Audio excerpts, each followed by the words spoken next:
Very very good afternoon all of you. इस video में हम कंटिन्यू करेंगे different parts of a cell और हम बात करें कि different kinds of the cell organelles. तो जैसा कि हमने प्रीवियस वीडियो में देखा, तो यहाँ पे हम पढ़ेंगे एंडोप्लाज्मिक रेटिकुलम के बारे में। जो एंडोप्लाज्मिक रेटिकुलम है, this is a large network of membrane bound tubes and sheets. It looks like long tubules or rounds और ऑबलॉन्ग बैग्स, जिनको वेसिकल्स बोलते हैं। जो एंडोप्लाज्मिक रेटिकुलम मेम्ब्रेन है, they are similar in structure to the plasma membrane. Plasma membrane अगर आप देखोगे, ये आप देखेंगे कि ये हमारी एक शेल है, इसके बाहर ये जो है आपकी प्लाज्मा मेम्ब्रेन है। तो ये आपका, अगर हम बात कर रहे हैं रेटिकुलम की, एंडोप्लाज्मिक रेटिकुलम, तो यहाँ पे ये देखिए जो आपको ट्यूब जैसी स्ट्रक्चर दिख रही हैं, ये जो है आपकी रफ और स्मूथ एंडोप्लाज्मिक रेटिकुलम है जो सेल के अंदर प्रेजेंट है। इनकी जो मेम्ब्रेन है, जैसे एंडोप्लाज्मिक रेटिकुलम इटसेल्फ इसके बाहर एक मेम्ब्रेन रखता है और it's membrane is like the plasma membrane. जैसे सेल के बाहर जो मेम्ब्रेन है उसी काइंड का एक जो रेटिकुलम है, एंडोप्लाज्मिक रेटिकुलम हम जिसको बोलते हैं, उसके बाहर मेम्ब्रेन होती है। दो तरह के एंडोप्लाज्मिक रेटिकुलम रहते हैं, rough endoplasmic reticulum and smooth endoplasmic reticulum. जो रफ एंडोप्लाज्मिक रेटिकुलम्स हैं, they look rough under a microscope, क्योंकि इनके ऊपर कुछ पार्टिकल्स होते हैं जिनको हम बोलते हैं राइबोसोम्स, जो इनके सरफेस से अटैच्ड रहते हैं। अगर आप यहाँ पे देखेंगे, अगर हम यहाँ पे बात करें तो ये आप यहाँ पे देख सकते हैं, देखिए रफ एंडोप्लाज्मिक रेटिकुलम, ये वाली जो ट्यूब्स हैं, ये जो ट्यूब्स हैं, ट्यूब लाइक स्ट्रक्चर्स हैं, इनको हम बोलते हैं रफ एंडोप्लाज्मिक रेटिकुलम। और इनके ऊपर जो स्मॉल डॉट्स आप देख रहे हैं, इनको बोलते हैं राइबोसोम्स। तो इनको रफ हम क्यों बोल रहे हैं? क्योंकि इनके सरफेस पे ये जो डॉट लाइक स्ट्रक्चर हैं, राइबोसोम्स जो है इनके सरफेस पे अटैच रहते हैं, तो इसलिए जब हम इनको माइक्रोस्कोप के नीचे देखते हैं तो दे लुक रफ। ठीक है, that's why their name is rough endoplasmic reticulum. ये जो ribosomes which are present in all active cells, These are the sites of the protein manufacturers।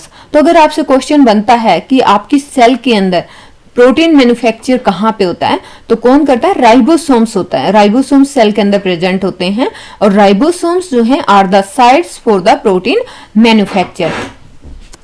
अब ये जो प्रोटीन मैन्युफैक्चर्ड हो जाता है, उसके बाद उसको भेजा जाता है various places in the cell depending on the need using the endoplasmic reticulum. ठीक है, मतलब एक तो क्या होता है, राइबोसोम्स जो है प्रोटीन को सिंथेसाइज करते हैं, यानी कि राइबोसोम्स एक ऐसी जगह है जहां पे सेल के अंदर प्रोटीन बनता है। उसके बाद इस प्रोटीन्स को जो है सेल के डिफरेंट पोर्शन में भेजा जाता है जहां पे भी मतलब जरूरत होती है प्रोटीन की, और उनको कैरी करने का काम कौन करता है? Endoplasmic reticulum.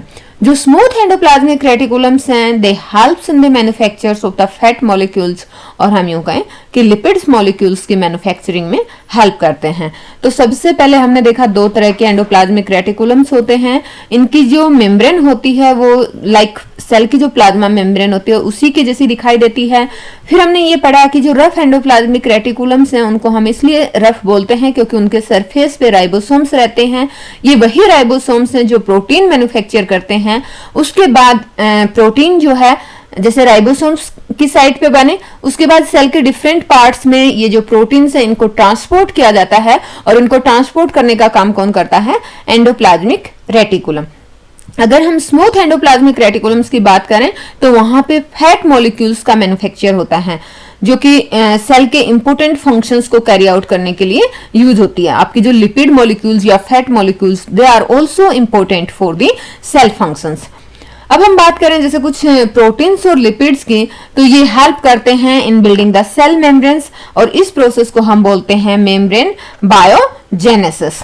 ठीक है, तो ये जो सेल के अंदर हमने बताया कि जैसे राइबोसोम्स है वहाँ पे प्रोटीन मैन्युफैक्चर होता है, और जो स्मूथ एंडोप्लाज्मिक रेटिकुलम्स है वहाँ पे लिपिड्स मैन्युफैक्चर होता है।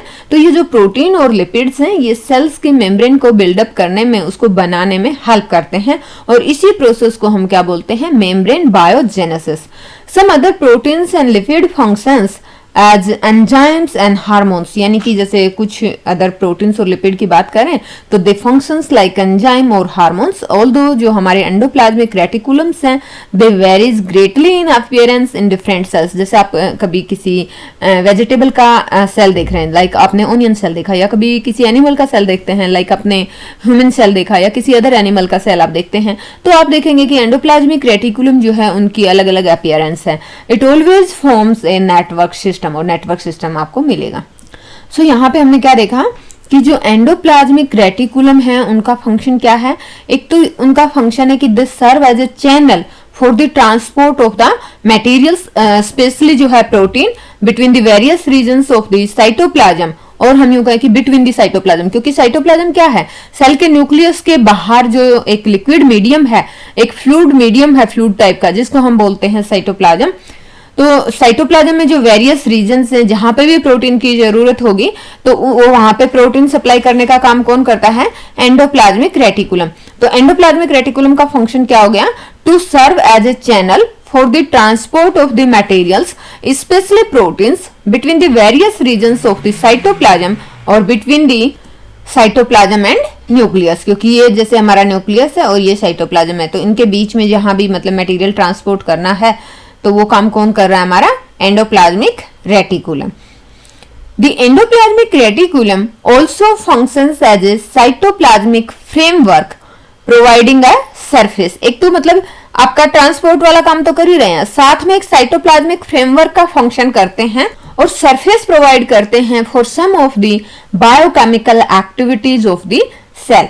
जैसे लीवर सेल की अगर हम बात करें, in the liver cell of the group of the animals called vertebrates, जो स्मूथ एंडोप्लाज्मिक रेटिकुलम्स हैं, they play a crucial role in detoxifying many poisons and drugs. तो यहाँ पे उनका एक अलग बायोकेमिकल एक्टिविटी परफॉर्म करने के अलग ही फंक्शन हो गए।